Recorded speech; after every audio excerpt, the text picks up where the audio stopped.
Still might be too strong of a word. They're very different on the surface.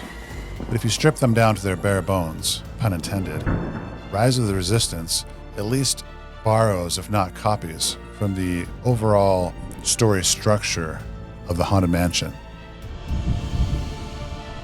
Hello, I'm Kevin Harris, and I help people understand themselves by helping them understand the stories that resonate with them. And yes, a ride can be a story. Even a merry-go-round or a swing has a beginning, middle, and an end. Let me give you some examples. Both rides start with a themed queue. Both rides have extensive pre-shows before the actual sit-down ride. Cruise, thank you for joining the quiz. Welcome, foolish mortals, to the Haunted Mansion. Next to the Haunted Mansion, you are put into one of two elevators that moves you underground so that you can move underneath the train tracks. That's a different story. In Rise of the Resistance, you are put into one of three ships, which is actually just on a turntable that rotates you to a new location to get out. The Haunted Mansion, we then go into the portrait gallery, which has a lot of cool visuals to look at, not realizing that you're actually getting in line for the physical ride. And one of the first things you come to in both of them is a floating probe droid and a floating candelabra. The skeleton is trying to get out of its coffin to come after you.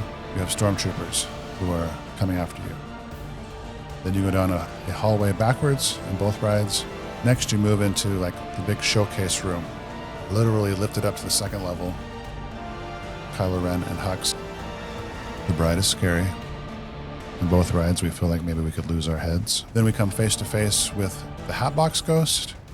We then immediately go backwards, which is supposed to represent falling off the balcony,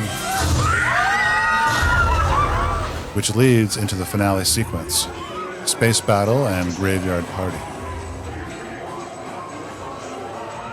The ghosts in the mirrors don't seem to line up with anything at the end of Rise of Resistance for me, but they do line up with the prison scene that we skipped earlier.